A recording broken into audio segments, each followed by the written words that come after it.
For most modern pro wrestling fans, the Texas Heavyweight Championship was most notably the secondary title in the Dallas territory of the National Wrestling Alliance, what came to be known as World Class Championship Wrestling in 1982. The history of the title, however, goes back far beyond the 1980s, even before most of the men who held it at that time were born. In fact, it predates the birth of the NWA itself. Like other videos of this sort, it will simply be a glorified list, and we won't go too in-depth on every title reign, but we will slow down and take a look at some interesting points along the way. It is a long list, so let's get into it.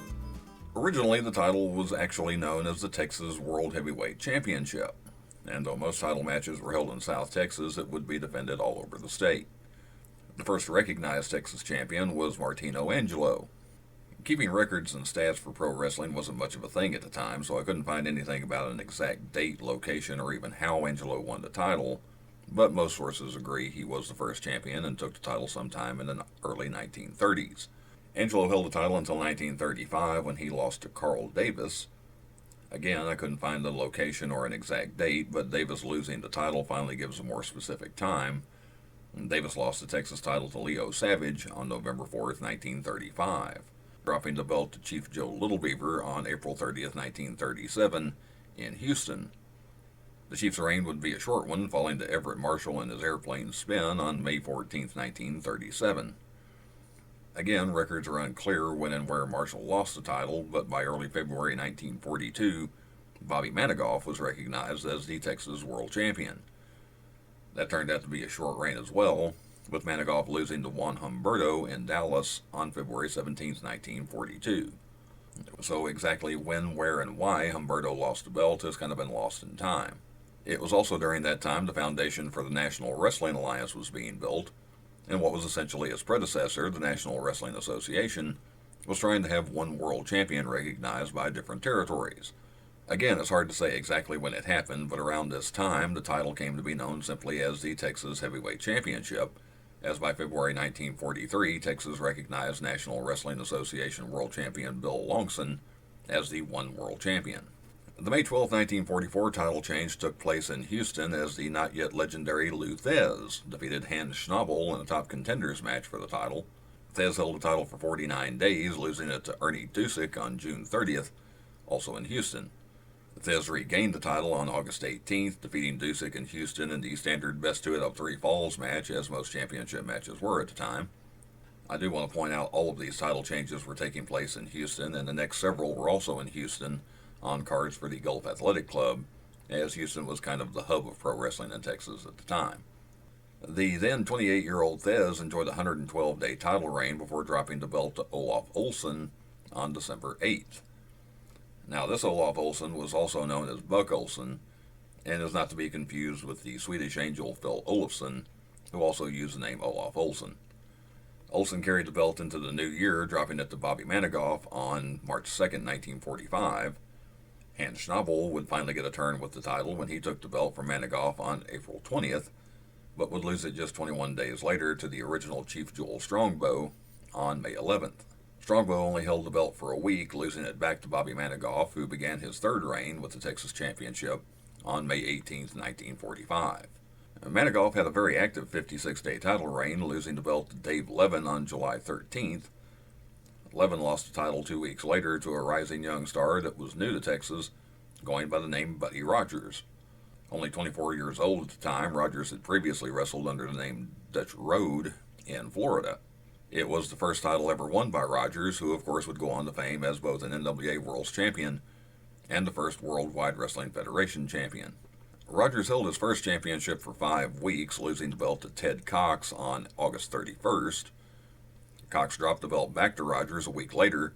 The future Nature Boy had another 17-day run before he lost the title to Ernie Dusick, breaking a string of title changes in Houston, as this time the belt changed hands in Fort Worth under Southwest Sports. Dusick's second run with the Texas title only lasted 11 days before things shifted back to Houston, and Dusick dropped the title to brother Jonathan. Jonathan had a 46-day title reign, spending most of it feuding with Jim Casey before losing the belt to Casey on November 20th in Dallas. Kerry only held the title 3 days, losing it to Buddy Rogers on November 23rd in Houston. Rogers' third turn with the Texas title was the longest since Lou Thez, more than 2 years prior, lasting 161 days. Rogers defended against several former champions, including Leo Savage and Joel Strongbow, and other notable names like Paul Bosch and Leroy McGurk. Rogers' run came to an end on May 3, 1946, when he lost the belt to Lou Thez in Houston. However, it wouldn't be long before Rogers had the belt back, defeating Thez for the title just a week later, also in Houston. Rogers' fourth title reign was considerably shorter, dropping the belt to former pro football player Kay Bell in Fort Worth on June 24th. Bell's win also earned him a shot at National Wrestling Association World Champion Bill Longson in July, just 2 weeks before he lost the Texas title to former champion Dave Levin on July 26th in Houston. Levin held the title 3 weeks, losing it to another former champion, Ted Cox, on August 16th in Houston. Cox also had a 3-week run with the belt, dropping it to Gino Garibaldi on September 6th in Houston. 27 days later, Cox got the belt back, defeating Garibaldi on October 3rd, also in Houston. Cox held the belt for 40 days, losing it to Lou Thez on November 12, 1946 in Dallas, to give Thez his fourth and final run with the Texas title. Thez would hold the belt well into 1947, vacating the title when he defeated Whipper Billy Watson for the National Wrestling Association World Championship in St. Louis on April 25th. The Texas title remained vacant until July 7th, when Sonny Myers won a 6-man tournament in Fort Worth to crown a new champion. Myers' first run with the belt lasted almost a month, with Miguel Guzman defeating him for the title on August 1st in Houston, which starts another long streak of title changes in Houston. Guzman had a healthy reign of 175 days, dropping the title back to Sonny Myers on January 23, 1948. Myers' second run with the belt only lasted a week, as he lost it to Yukon Eric on January 30, 1948. Eric also held the belt for a week before Miguel Guzman, who also used the name Black Guzman, regained it on February 6th. Guzman had another nice reign, holding the Texas title for 91 days before dropping it to Dangerous Danny McShane on May 7, 1948. McShane held the belt for 5 weeks, losing it back to Miguel Guzman on June 11th. It was during Guzman's third run with the Texas Championship that the National Wrestling Alliance was formed on July 14, 1948. The new NWA included several different territories that agreed to recognize one world champion, that world champion at the time being Orville Brown. Eventually, all titles in these territories would fall under the National Wrestling Alliance, but it's tough to say exactly when, as the change from the National Wrestling Association to the National Wrestling Alliance wouldn't be complete for over a year. In the meantime, Guzman's third reign as Texas champion came to an end on July 30th, 1948, when he lost the title to Dizzy Davis, who had been in the title picture for years and finally took the belt. Unfortunately for Davis, his first reign would only last a week, when he dropped the title to Antonio Roca on August 6th. Roca had a nice run of 98 days before losing the title to Danny McShane on November 12th. McShane's second term with the belt only lasted 18 days when he lost it back to Antonio Roca on November 30th in Dallas, also ending another long stretch of title changes in Houston. From what I could find, on January 1st, 1949, the Texas title officially became the NWA Texas Heavyweight Championship, with rules and regulations regarding the title being set by the National Wrestling Alliance. It would continue to work under that name for almost 40 years. The championship would immediately get a new title holder, as Dizzy Davis won the belt from Roca on January 1st in Waco, also marking the first time the title changed hands somewhere other than Houston, Dallas, or Fort Worth. Davis' second go-around with the belt lasted a little longer, holding the title for 27 days before dropping it to Red Berry on January 28th in Houston. Miguel Guzman joined Lou Thez and Buddy Rogers as the only 4-time Texas champions, winning the belt from Berry on March 2nd in San Antonio. Former champions regaining the belt will be a running theme through March and April 1949, with Guzman dropping the title to Danny McShane on April 1st in Houston. McShane's third run with the title lasted 3 weeks, ending with a loss to Sonny Myers on April 22nd, also in Houston. The title history does run into some sketchy territory, as all sources agree Myers dropped the belt to veteran wrestler Bob Wagner in Houston sometime in May 1949, but the exact day is unclear. Whenever Wagner won the title, he held it into June and lost it to Rito Romero on June 15th in San Antonio. Again, it's not crystal clear when Romero lost the belt, but it was likely on July 8th in Dallas when he dropped the title to Sonny Myers to begin Myers' fourth reign. Officially, Myers lost the Texas Championship to veteran Sandy O'Donnell in Dallas on July 26, 1949. It was with this match the National Wrestling Alliance made its presence felt by stepping in and vacating the title. While Myers did lose to O'Donnell, he lost by disqualification. By the referee's decision, the title was awarded to O'Donnell. The NWA would recognize O'Donnell as having a one-day title reign. However, they would not allow the title to change hands on a DQ. The Texas Championship remained vacant until August 5th when Myers defeated O'Donnell in a rematch in Houston, also making Myers a five-time champion. Myers' fifth reign only lasted 2 weeks when he dropped the belt to Miguel Guzman in Houston on August 19th, also making Guzman a five-time champion. Guzman had a nice run of 67 days before he lost the belt to Red Berry in Dallas on October 25th. Berry lost the title 35 days later in Dallas to Leo Newman on November 29th. That leads us to what might be our first Phantom match. For those that may not know, a Phantom match is a match that never really took place.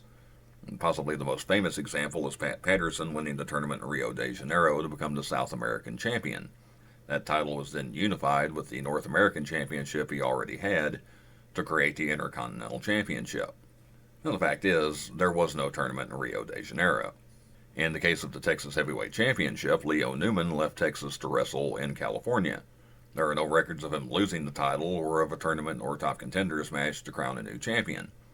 However, a young rising star named Vern Gagne was recognized as having won the belt on December 16, 1949 in Houston, though who he won it from is not clear and there are no records of a match. Gagne, who was very early in his career at the time, only held the Texas title for 28 days, losing it to Danny McShane on January 13, 1950. McShane's fourth term with the belt officially lasted 56 days until the title was held up and declared vacant after a Battle of the Irish match against Timmy Gagan in Galveston. I couldn't find exactly what happened in the match to hold up the title, but in a rematch between the two in Houston on March 17th, that's St. Patrick's Day if you didn't catch that, McShane regained the title to officially give him his fifth reign with the belt. McShane held the title for 4 weeks, losing it to Miguel Guzman in Houston on April 14, 1950, to make Guzman a six-time Texas champion. Just 21 days later, McShane joined Guzman as a six-time champion when he regained the belt in Houston on May the 5th. McShane held the title just over a month before Rito Romero re-entered the title picture, taking the belt on June 6th in Houston. On the last day of June 1950, Sonny Myers began his sixth run with the belt, beating Romero in Dallas on June 30th. Miguel Guzman took the lead for most title reigns, winning the belt on August 7th in Houston for his seventh turn with the championship. This would also begin a year-long stretch of title changes in Houston. On September 8th, Guzman dropped the belt to Vern Gagne for Gagne's second run with the Texas title. Rito Romero defeated Gagne for the belt on October 27th to begin his third reign. After 49 days, Romero dropped the belt to Danny McShane on December 15th. With that win, McShane tied Miguel Guzman with his seventh run with the Texas title and took the championship into 1951. Only 5 days into the new year, McShane lost the belt to Danny Savage, who won the Texas Tag Team Championship multiple times with a couple of different partners, but this was his only run with the Texas Heavyweight Championship, lasting 8 days. Savage dropped the belt back to Danny McShane on January 13th, 1951. McShane's eighth run with the belt would be the longest Texas title run in 4 years, lasting 144 days, and coming to an end in Dallas on June 6th when he dropped the title to Rito Romero. That title change started a short series of short reigns. Romero only held the belt for 2 days, dropping it to Miguel Guzman on June 8th in Houston. 4 days later, Guzman lost the title to Wayne Martin in Dallas, who would then lose the title back to Guzman 6 days later in Fort Worth, when he was awarded the win due to interference on Martin's part by Sonny Myers. Sometime during Guzman's ninth Texas title reign, he would be injured in a match against Duke Kiamuka. I'm not sure if that was a real injury or kayfabe, or even exactly when it happened, but Guzman would have to surrender the title, and it was left vacated until August 17th. That's when Duke Kiamuka defeated Ray Gunkle in a top contenders match in Houston to crown a new champion. Kiamuka held the belt 18 days, losing it to Ray Gunkle on September 4th in Dallas. 49 days later, Gunkle dropped the belt back to Miguel Guzman on October 23rd in Dallas, marking Guzman's 10th time as Texas champion and making him the first to reach that milestone. It was also Guzman's last run with the belt. Guzman's final reign lasted 24 days before he dropped the belt to Mighty Atlas in Houston on November 16, 1951. Atlas held the title until December 18th when he dropped it to Duke Kiyomuka. Before his two Texas title reigns, Kiyomuka was primarily a tag team specialist and, in fact, was the tag partner of Danny Savage, who had the short Texas title run at the beginning of the year.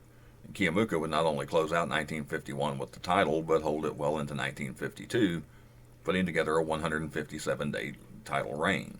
Ray Gunkle ended the run, taking the title on May 23, 1952 in Houston. Gunkle had a nice run himself, holding the title 126 days, before dropping the belt back to Duke Kiyomuka on September 26th, also in Houston. Kiyomuka lost the Texas Championship to Cyclone Anaya on November 14, 1952 in Houston. Anaya held the title until December 12th when Kiyomuka won the title back. However, there was some controversy in the match ending, and the title was held up by the NWA. I couldn't find any records on exactly what happened, but the title remained vacant until a rematch between the two on January 6, 1953, when Anaya officially regained the belt. Anaya lost the title 41 days later to Mr. Moto on February 16th. Moto only held the belt for 2 days, dropping it to Ray Gunkle in the first Texas title change in the state capital of Austin. In his third turn with the Texas Championship, Gunkle had by far the longest title reign to date, excluding the unclear reign by Juan Humberto. In fact, it would end up being the longest official single title reign in the history of the Texas Heavyweight Championship. Gunkle held the title for 443 days, turning back challenges from former champions and newcomers alike, in what would also be his last run with the Texas belt. Gunkle finally lost the title on May 7, 1954, dropping the belt to veteran Wild Bill Curry in Houston. Curry only held the belt for 2 weeks, losing it to Enrique Guzman on May 21st in Houston. Guzman dropped the belt 3 weeks later to Ed Francis, also in Houston. Records do get a little sketchy at this point, as Francis is listed as having a 46-day title reign and losing the belt to Johnny Valentine, but where that match takes place isn't clear. Looking at other match records, it's likely Valentine took the belt on July 27th in Houston, as we are in the middle of another long stretch of title changes in Houston. How long Valentine's first run with the Texas title was seems to be another question. One source says Francis actually won the belt back 5 days later, but other sources contradict this, and again, looking at other match records is likely not accurate. Most sources say Valentine held the belt until October when he lost it to the Sheik, with most records saying the match was in Houston. The best I could do to narrow it down is the title change was most likely early in the month. The Sheik, who was very early in his career at this point, lost the title to Polo Torres on November 19th in Houston. Torres had a healthy run, but we then have another question of when and where he lost it. To cut to the chase, it was most likely on July 15th, 1955, where Mr. Moto began his second run with the belt. Moto held the title until notably dropping it to Pepper Gomez on August 5th, 1955, the first of many Texas title reigns for Gomez. There is another oddity in the records, as Gomez dropped the belt to Duke Kiyomuka sometime in December, but again, exactly when and where is tough to decipher. Kiyomuka did hold the belt into 1956, but dropped the title back to Gomez in the first couple of days of January. Gomez held the belt for 5 months in his second reign, losing the title on June 1st, 1956 to Buddy Rogers, who after a decade of being out of the title picture, re-entered for a 63-day run with the belt. Rogers turned back several challenges from Pepper Gomez over those 2 months, but finally dropped the belt back to Gomez on August 3rd in Houston. 14 days later, Gomez lost in one of the more unusual cases of conflicting records I came across. Some sources say Gomez lost the title in a tag match, but give no explanation of why the title was on the line in a tag match. I did find where the two teams mentioned in that match faced each other 6 days later, so I don't think it's accurate. I'm going with the more standard and most likely scenario that Gomez lost the title on August 17, 1956, to a young Gene Kelly, who would later become much better known as Gene Kiniski. Kelly held the belt until August 31st, when he lost to Pepper Gomez by disqualification, and the NWA decided to hold the title up. The championship remained vacant until a rematch between the two on September 7th in Houston, when Gomez regained the title. Gomez had a 42-day run with the belt, losing it to El Medico on October 19th. Medico had a lengthy run of 112 days, taking the title into 1957, before he dropped the belt back to Pepper Gomez on February 8th. Gomez had a nice run in his fifth term with the Texas title, holding it until April 19th, when he lost it to Canadian star Don Leo Jonathan, who held it through the summer. Jonathan's 133-day title reign came to an end on August 30th when he dropped the belt to Ivan the Terrible, who some people may know as the original missing link Pampero Firpo. Ivan only held the belt for 2 weeks, dropping it to El Medico on September 13th. Medico held the title for 49 days, leading into 2 short reigns. Medico dropped the belt to Pepper Gomez on November 1st, who then lost the belt a week later to Crusher Duggan on November 8th. Duggan would go on to greater fame as Boris Malenko. Duggan also had a week-long reign, losing to bodybuilder-turned-wrestler Bill Melby on November 15th. Melby had a decent run with the belt, taking it into 1958 before losing the title to Johnny Valentine on November 21st in Dallas, marking the first time in 5 years the Texas title officially changed hands anywhere besides Houston. It would take 66 days, but Houston would be the site of the next Texas title change when Valentine dropped the belt to El Medico on March 28th. Every title change through the rest of the year would be in Houston. Medico's third run with the belt lasted just short of a month when he lost the title to Pepper Gomez on April 24th. Gomez dropped the belt back to El Medico 2 weeks later to begin another 77-day run for Medico. St. Louis native Dick Steinborn defeated Medico for the belt on July 25th to start a 70-day run with the title. Steinborn had a great run defending against former champions like Pepper Gomez, Johnny Valentine, and Rito Romero, as well as former world champion Bill Longson. Steinborn dropped the belt to Hawaiian star Tosh Togo on October 3rd, who held the belt for 35 days before losing it to Pepper Gomez on November 7th. Gomez held the title for 3 weeks in his 8th term with the belt, losing it to Danny McShane on November 28th, more than 7 years after McShane's last run with the Texas title. McShane dropped the title back to Pepper Gomez 3 weeks later, marking Pepper's 9th time with the belt and taking things into 1959. The 9th title run for Gomez officially came to an end on January 13, 1959 in Dallas, when a controversial match against Killer Joe Christie ended in a no decision and the NWA holding up the belt. The title remained vacant until January 30, 1959, when Christie beat Gomez in the rematch in Dallas. It was a lengthy reign of 108 days for Christie, who also held the Texas Brass Knucks Championship at the time.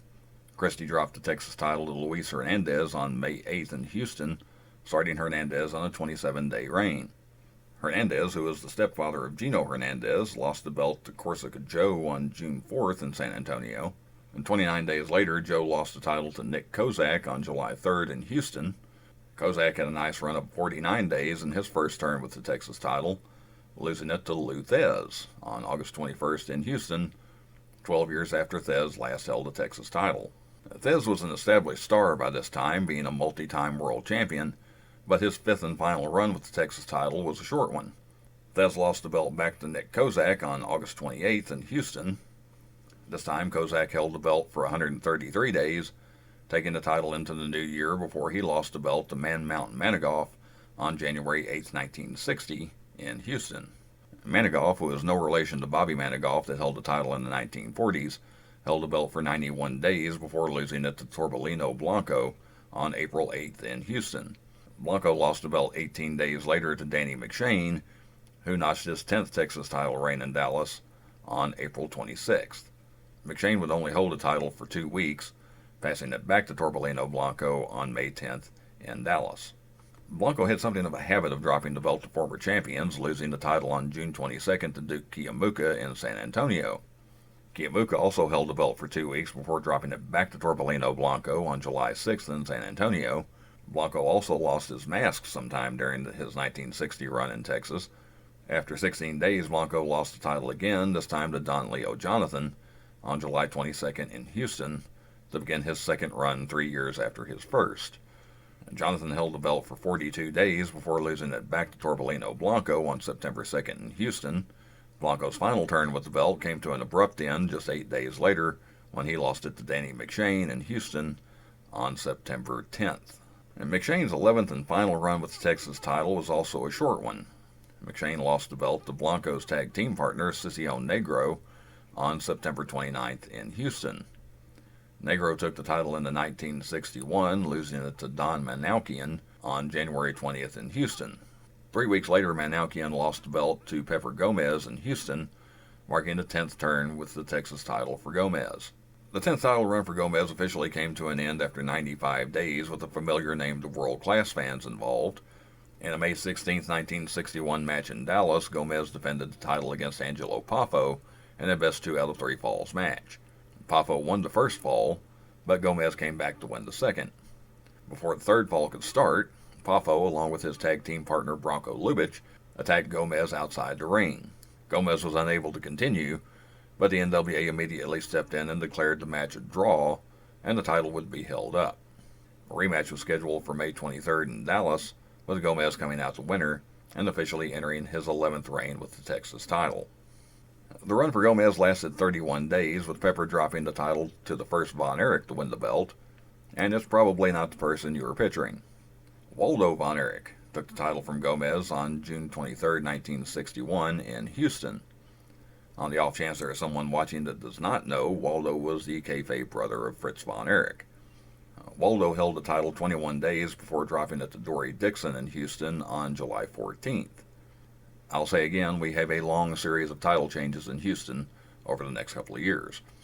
Dixon had a lengthy run with the belt, holding it for 105 days until he lost it to Sputnik Monroe on October 27th. Monroe was something of a trailblazer, not only in pro wrestling, but in society itself.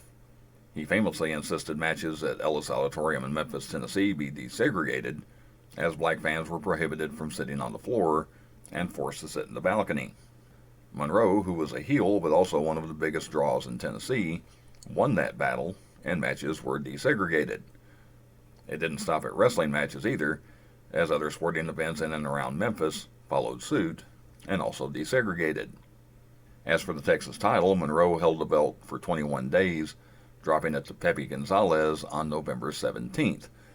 Gonzalez brings up an unusual problem putting this list together. All sources I'm using agree that Sputnik Monroe lost the title to Pepe Gonzalez on November 17, 1961 in Houston, but I could find next to nothing on Pepe Gonzalez. I couldn't even find a picture. What little I could find was the match where he won the Texas title, the one where he lost the title, and 16 other matches scattered between November 1961 and December 1962. So if you happen to know any information on Pepe Gonzalez, feel free to share it in the comment section. I'm curious myself.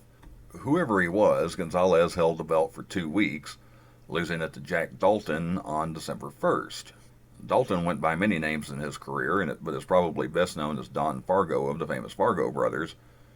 As Jack Dalton, he took the Texas title in 1962, holding it until January 5th when he dropped the belt to Dory Dixon. Dixon's second run with the belt, much like his first, was a lengthy one. Dixon held the title 133 days, losing it to the Mummy on May 18, 1962. The Mummy was a masked wrestler who would later work under his real name of Benny Ramirez.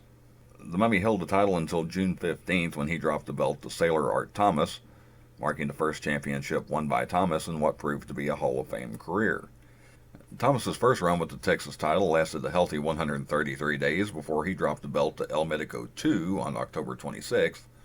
Medico II would also be known as Tony Romano. I couldn't find the Medico II picture. Medico II had a nice reign himself, taking the belt into the new year before losing it to Rip Hawk on January 11, 1963. Hawk held the belt 42 days, dropping it to Sweet Daddy Siki on February 22nd. Siki's title reign lasted 63 days before the Montgomery, Texas native lost the belt to Art Thomas on April 26th to begin Thomas's second run with the belt. Thomas only held the title a week before losing it to a young Bill Watts on May 3, 1963.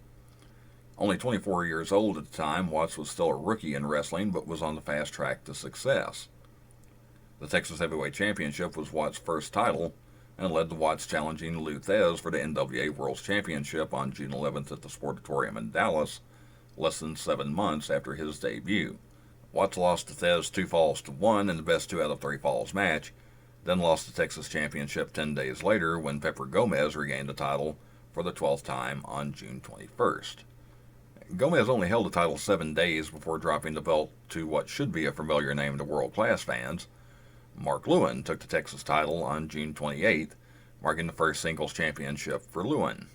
Already a 10-year veteran, Lewin would have an on-again, off-again presence in Texas wrestling for the next quarter of a century. Lewin's first run with the Texas title lasted 88 days before he dropped the belt to Billy White Wolf on September 24th in Dallas, ending another long stretch of title changes in Houston. Despite being a Native American character, Billy White Wolf was actually born in Baghdad, Iraq. Wolf's real name was Adnan bin Abdul Karim Ahmed al-Kasi al-Fardi, and was legitimately a classmate of Saddam Hussein. Wolf is probably best remembered as Sheikh Adnan al-Kasi in the AWA and the WWF.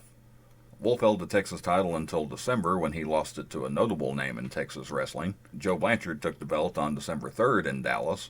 Blanchard went on to be a promoter and founder of Southwest Championship Wrestling based in San Antonio, and is the father of Tully Blanchard and grandfather of Tessa Blanchard. Joe held the Texas title well into 1964 with a run of 204 days, the longest since Ray Gunkle a decade earlier.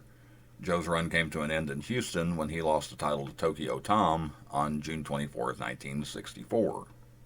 And just a note, Antonio Inoki also used the name Tokyo Tom, but Tokyo Tom in this case is Ray Urbano, who was actually Filipino. If that doesn't confuse you enough, Tokyo Tom losing the title begins another stretch of sketchy records. Tom did lose the title to Pepper Gomez sometime in July, but exactly when and where can't be determined. It's a shame records weren't better preserved, as this marked the 13th and final time Gomez held the belt, also setting a record for most times winning the title that still stands today. We do know the final run for the belt for Gomez was a long one, as he held it through the rest of the year and into 1965. Gomez lost the belt for the last time to a very familiar name, as Fritz von Erich took the title for the first time in Dallas on January 5, 1965. There are some peculiarities with von Erich's first title reign. Again, we have different sources giving different stories. One says Fritz lost the Texas title to Ernie Ladd after only 3 days, but regained it against Ladd on April 30th. Another says Ladd took the title from von Erich in early April, with Fritz winning it back on April 30th. Still another that originally said Fritz lost the title and regained it on April 30th altered their record and said Fritz did not lose the title to Ladd, and the April 30th match was simply a defense, not a title change. After digging through the match records, I believe that last one to be accurate. I couldn't find any records of Ladd defending the Texas title in that more than 3-month stretch. Von Erich is also listed as being a 3-time champion, which would match up if that title loss and regaining it were taken out. With that being the case, von Erich held the belt for almost the entirety of 1965. 336 days to be exact, before the title was held up and vacated by the NWA after a controversial defense against Billy Red Lions on December 7th. A rematch between the two on December 21st ended in a 60-minute time limit draw, keeping the title vacant until another rematch on January 11, 1966 in Dallas. Von Erich defeated Lyons in that match and officially became a 2-time Texas champion. Von Erich held the championship through most of 1966, putting together a 314-day title reign. He finally lost the belt on November 21st in Fort Worth, with Joe Blanchard notching his second turn with the title. Blanchard had a 56-day run, taking the belt into 1967, before he dropped it back to Fritz von Erich on January 16th. Fritz held the Texas title 70 days until he surrendered the belt after winning the Texas version of the NWA United States Championship, which would come to be known as the American Heavyweight Championship, on March 27th. A 16-man, one-night single elimination tournament was scheduled on May 2nd in Dallas to crown a new champion. Buddy Austin defeated Paul DeMarco in the tournament final to take the Texas title for his first and only time. Austin had a nice run in his only reign, holding the belt for 99 days before he dropped the belt to Buddy Moreno on August 9, 1967 in San Antonio. Moreno officially held the Texas title until sometime after a match against Fritz von Erich for the U.S. title on October 18th, in which he was injured and surrendered the belt. The injury was kayfabe, as Moreno actually went on a short run in Florida and Mid-Atlantic under the name Omar Atlas before returning to Texas in January. In another tournament held in San Antonio on November 8th, Billy Red Lions was awarded the title when his final round opponent Duke Kiyomuka was injured in an earlier round against the Spoiler and was unable to continue. Lions had a nice run with the belt, taking it into 1968 before losing it to the Spoiler in Houston on March 29th. The Spoiler had a nice run as well, holding the belt until July 20th, 1968, when he lost to Grizzly Smith in San Antonio. The title was held up after an August 17th match in San Antonio between Smith and the Spoiler. The title only remained vacant for 3 days before a rematch between the two in Dallas when the Spoiler began his second run with the Texas title. Today, Jardine is primarily known for helping to train The Undertaker, but as the Spoiler, Jardine was one of the top masked wrestlers of the 1960s and 70s. After cutting his teeth as a babyface in the AWA and rising to some level of success, he moved on to California where he turned heel and became the Butcher. That's where he caught the attention of Fritz von Erich, who offered him a place in Dallas. Jardine came to Texas in 1968, where he was paired with manager Gary Hart and put under a mask, and the Spoiler was born. Jardine held the title until December 10th, when he dropped the belt to Dan Miller in Houston. Miller feuded on and off with Johnny Valentine over the title, finally dropping the belt to Valentine on February 28, 1969 in Houston. Valentine's first title reign in over a decade and third overall lasted 99 days until he lost the belt to the great Jose Lothario on June 7th in San Antonio. Lothario had a nice run with the belt for his first reign, lasting more than 10 weeks before he lost the title back to Johnny Valentine on August 20th, also in San Antonio. Valentine held the title 64 days before briefly losing it to Wahoo McDaniel on October 23rd in Corpus Christi. McDaniel would only keep the title 6 days and dropped it back to Johnny Valentine on October 29th in Austin. In his fifth run with the Texas title, Valentine held the belt for 89 days, including a brief period of time when he held both the Texas and American Championship after defeating Fritz von Erich in a title versus title match on January 23, 1970. 3 days after winning the American title, Valentine dropped the Texas title back to Wahoo McDaniel in Fort Worth on January 26th. McDaniel held the belt a little longer in his second run, but lost it back to Johnny Valentine on February 10th in Dallas. Valentine had the longest reign since Fritz von Erich 5 years earlier, holding the title for 245 days as he feuded with the likes of Wahoo McDaniel and Mel Mascaris over the belt. The run came to an end on October 13th when George Scott took the title in Dallas to have a short run. Valentine quickly won the belt back, beating Scott on October 26th in Fort Worth. During Valentine's seventh run with the Texas title, we do run into some unusual history, and a reminder that pro wrestling is a little different than anything else. Valentine actually lost the Texas title to Mr. Wrestling, and yes, that's Tim Woods, on November 11th in San Antonio. However, the only place the title change was recognized was in San Antonio. Valentine continued to appear in other towns as the Texas Heavyweight Champion and defended the title as such. Valentine took the San Antonio, Texas title back from Mr. Wrestling on December 13th, but lost it to Pepper Gomez on February 17, 1971, which also was only recognized in San Antonio.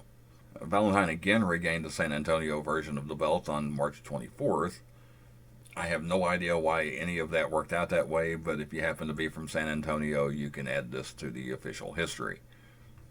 Disregarding the situation in San Antonio, Valentine held the belt until April 14, 1971 in Austin, when Wahoo McDaniel took the title for another short run. McDaniel lost the title to Valentine 7 days later, on April 21st, also in Austin. Valentine held the title through most of 1971, finally dropping the belt after 210 days to Jose Lothario on November 17th in San Antonio, this time recognized everywhere in the state. Lothario had a long run as well, taking the title into 1972 before losing it to Red Bastion on March 8, 1972 in San Antonio. Bastion also had a long run, holding the title until June 24th, when he lost it to Stan Stasiak at the 1972 Parade of Champions at Texas Stadium in Irving. Stasiak had a 123-day title reign that included a pretty big feud with Jose Lothario over the belt. Stasiak lost the belt to Lothario in a steel cage on October 25th in San Antonio. Lothario took the title into 1973, dropping it to the Missouri Mauler on January 19th, 1973 in Houston. Sometime after that match, the title would be held up when Mahler's manager Gary Hart interfered in the defense against Lothario. Mahler lost the title and the rematch against Lothario in Houston on February 2nd. Lothario put together another 70-day reign before dropping the belt to Blackjack Mulligan on April 13th in Houston. Mulligan kept the title 40 days until he dropped the title back to Jose Lothario on May 23rd in San Antonio to start Lothario's sixth run with the belt. Lothario had the longest single title reign since Johnny Valentine 3 years earlier, holding the belt 217 days before the title was held up again after a match against the Great Mephisto. The title remained vacant until Great Mephisto defeated Lothario in a rematch on January 15, 1974 in Dallas. Mephisto had a nice run with the belt, holding it until May 13th when he dropped it to Red Bastion in Fort Worth. Bastion also had a nice run in his second reign, keeping the belt 137 days before losing the title to El Gran Marcus on September 27th in Houston. Marcus took the belt into the new year with a 138-day reign before losing the title to Jose Lothario on February 12, 1975. The belt would start in 1975 being something of a hot potato, as Lothario's seventh run with the belt only lasted 14 days, ending with Lothario losing it back to El Gran Marcus on February 26th in San Antonio. Marcus only held it 2 days, losing it to Al Madril on February 28th in Houston. Madril would give some stability to the title, holding it for 75 days before losing it to John Tolos on May 14th in San Antonio. Tolos and Madril continued to feud over the belt, with Madril winning it back on July 12th in Houston. Madril held the title until a controversial ending to a match against Tolos on September 9th led to the belt being held up. The title was vacant until a rematch on September 16th when John Tolos regained the title again in Dallas. Tolos held the title 45 days in his second reign, dropping the belt to Peter Maivia on October 31st in Houston. Of course, Maivia was the father of Rocky Johnson and the grandfather of Dwayne "The Rock" Johnson. Maivia had a nice run with the Texas title, holding it 112 days before losing it to Stan Hansen on February 20th, 1976. Hansen would be in the unusual position of defeating the father but losing to the son, dropping the Texas title to Rocky Johnson on March 5th in Houston. Johnson had a lengthy reign of 168 days, dropping the title to Siegfried Stonke on August 20th in Houston, and that takes us into some murky waters when it comes to the recorded history of the title. Rocky Johnson did win the title again, then dropped the title back to Siegfried Stonke, but when, where, and how either of these title changes happened is completely lost. Digging through match records, I did find where Johnson defeated Stonke in a best-2-out-of-3 falls match on September 3rd in Houston, and again in a standard one-fall match in Fort Worth on September 13th. It's possible one of these matches was incorrectly listed as a non-title match. So, taking a stab in the dark, we're going to list Rocky Johnson winning the title for a second time in September 1976. Stonke did win the title match against Johnson on September 17th in Houston, but went in as challenger rather than champion. Either way, he left with the belt. Stonke would hold on to the title until December 13th when he lost it to Scott Casey in Fort Worth. Casey took the title in 1977 when he would lose it to the Great Goliath on April 22nd in Houston. Goliath held the title about a month before losing it to Jimmy Snuka on May 20th, also in Houston. Fresh off a long run in the Pacific Northwest, Snuka held the Texas title until July 29th when he lost to Ox Baker in Houston. Baker had a nice run with the belt, holding it for 96 days and sneaking into November before dropping the title to Al Madril on November 2nd in San Antonio. Madril's third run with the belt would be a good one, lasting 142 days and coming to an end on March 24th, 1978, when he lost the title to Dale Valentine in Houston. Valentine was in the middle of what was essentially 3 different successful careers in pro wrestling. Using the name Dale Roberts, Valentine had already been part of a very successful tag team with Jerry Brown called the Hollywood Blondes, winning championships in various different territories. In Texas, Dale Valentine was billed as Johnny Valentine's brother for a comparatively short but successful run. Of course, in the 1980s, Texas fans became much more familiar with him under the name he is most remembered for, Buddy Roberts, who was one-third of the Fabulous Freebirds. A not-yet Freebird Dale Valentine held the Texas title 65 days, dropping the belt to Bruiser Brody on May 28th in Houston. Then a heel in Texas and a member of Gary Hart's stable, Brody held the title until September 10th, when he lost it to the wrestler that came to be almost synonymous with the Texas Heavyweight Championship. David Von Erich defeated Brody in Dallas to win his first Texas title, as well as the first singles championship of his career. David's first Texas title run was relatively short, ending at 33 days when Von Erich lost the title to Gino Hernandez in Fort Worth on October 13th. Hernandez and Von Erich began swapping the title back and forth, with Gino losing it back to David on November 27th in Dallas. David held the belt 20 days, losing it back to Gino on December 12th in Dallas. Hernandez took the title into the new year, losing it back to David on February 4th, 1979, also in Dallas. This time David tightened his grip on the title and held it for 309 days, the longest single title reign since Jose Lothario 6 years earlier. Von Erich finally dropped the belt to Mark Lewin on December 10th in Fort Worth. Lewin held the belt for 137 days, losing it to Gino Hernandez on April 25th in Houston. Gino lost the title to David Von Erich again on June 3rd, beginning a title reign that lasted almost a full year. Killer Tim Brooks is listed as having been awarded the belt in May 1981, though no exact date is given. I couldn't find any records of a title match or any reason given for the title to have been awarded to Brooks. David was splitting a lot of time between Dallas and St. Louis, and he and Kevin were about to go on a long tour of Japan, so it was likely a phantom match simply to get the title off David before he left. However he got the belt, Brooks only held the title a few days before he lost it to Al Madrill in Fort Worth on May 11th. Madrill's fourth title reign leads into a very sketchy recorded history of the title. Most sources list Jose Lothario winning the title from Madrill, with only one providing a date, that being June 5th. That same source says Lothario was still champion as late as August 3rd. I can't find any records of Lothario defending the Texas title during this time, but there are records of Madrill defending. Lothario also spent a good bit of time in Mexico during that stretch. I don't think the Lothario listing is accurate, but I did want to mention it in case it was a situation where Lothario was recognized in one territory but not another. Even subtracting the situation with Lothario, it's not clear when Madrill lost the title.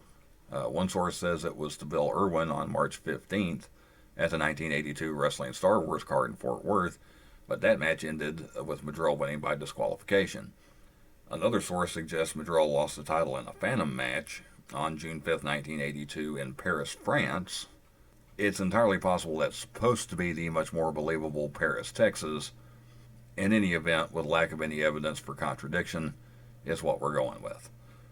So sometime in 1982, Bill Irwin becomes the Texas Heavyweight Champion. Irwin holds the title until September 6th, when the possible reason for phantom matches comes to fruition. Irwin had been feuding with David Von Erich over the Texas title after David returned from his run in Florida. A controversial ending to the September 6th match led to the title being held up and remaining vacant until David won a rematch with Irwin on September 19th in San Antonio. Von Erich held the title into 1983, entering a feud with Jim Garvin over the belt. Garvin won the title from David at the Sportatorium in Dallas on March 4th, 1983. David Von Erich won the title back on April 4th, but after a controversial ending to a match 4 days later, the NWA stepped in and held the belt up. Jim Garvin officially had a one-day title reign after defeating Von Erich for the belt in a rematch on June 17th, but the NWA again held the title up due to interference by Garvin's valet Sunshine. David won the second rematch at the Independence Day Star Wars card in Dallas on July 4th to finally begin his seventh title reign. Garvin defeated Von Erich for the belt on July 11th, but the NWA immediately stepped in and held the title up once again due to interference. The final rematch between Garvin and Von Erich took place on August 1st at the Labor Day Star Wars card in Fort Worth, with David coming away the winner and officially entering his eighth and final run as the Texas Heavyweight Champion. Of course, as every world-class fan knows, this Texas title reign would end tragically, as David Von Erich died in February 1984 while on tour in Japan. Officially, the title would be vacated on February 11, 1984, and remained vacant until a 15-man single elimination tournament was held in San Antonio on June 23, 1984. And Kerry Von Erich actually defeated Gino Hernandez in the semifinals of the tournament, but was injured in the match and unable to continue. Hernandez would be allowed to go forward in the tournament, and defeated Ric Flair in the finals to crown a new Texas Heavyweight Champion. Hernandez held the title for over a year, 401 days to be exact, finally dropping the belt to Brian Adias on July 29, 1985 in Fort Worth. Hernandez and Adias feuded over the belt through the rest of the summer, with Gino regaining the title on September 2nd at the Labor Day Star Wars card in Fort Worth. Brian Adias got the belt back 25 days later, defeating Hernandez on September 27th in Dallas. Adias had a nice run of 73 days in his second term with the belt, dropping it to the Grappler on December 9th in Fort Worth. The Grappler was still champion in February 1986 when World Class withdrew from the National Wrestling Alliance and formed the World Class Wrestling Association. Therefore, the Texas Championship became the WCWA Texas Heavyweight Championship. The Grappler would hold the title until March 10, 1986, when he lost it back to Brian Adias in Fort Worth. Adias enjoyed a 116-day run with the belt before losing it to Bad Dog Buzz Sawyer at the Independence Day Star Wars card on July 4th in Dallas. The title would be vacated again when Sawyer abruptly left World Class in November. A 10-man tournament was held on January 12, 1987 in Fort Worth to determine a new champion, with Bob Bradley defeating the Dingo Warrior in the tournament final to take the title. Bradley held the Texas Championship for 3 weeks, losing it to the Dingo Warrior on February 2nd in Fort Worth. Dingo officially had a 139-day reign as Texas Champion, but left for the WWF in June, where he went on to greater fame as Ultimate Warrior. Dingo's departure was sudden enough it led to a Phantom match title change, with fans being told Warrior lost the title to Al Perez on June 21st in Puerto Rico. Perez officially held the Texas title until August 21st, surrendering the belt when he took the WCWA World Heavyweight Championship.